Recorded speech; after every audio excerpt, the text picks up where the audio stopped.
And in related news, Congress is expected to finalize action on Malacanang's request for authority to address the impending power shortage after the All Saints Day break. This report by Freddie Abando.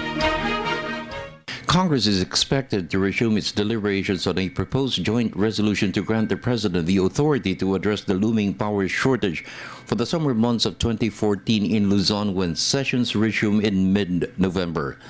The urgency to approve it before the break has been deferred after the Department of Energy admitted that the projected deficit is only 31 megawatts since there is a reserve of 647 megawatts.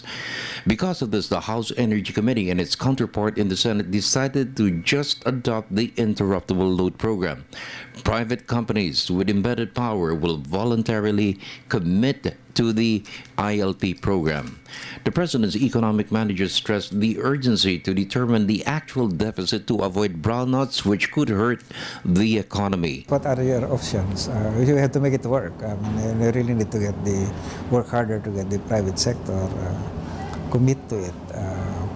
And that's the trick, you have to find a way to make that commitment stick. And I think that's a big challenge, but it's not insurmountable.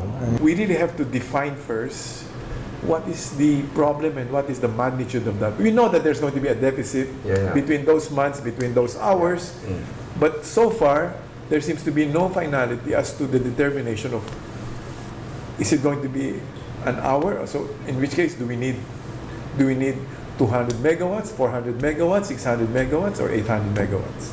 Because depending on the projected deficit, then the ILP requirements will then have to adjust. To date, pledges to the interruptible load program has gained ground to guarantee there is sufficiency of supply to plug the projected shortfall of 800 megawatts. Participants for the program will be compensated for their fuel costs to operate their generating sets.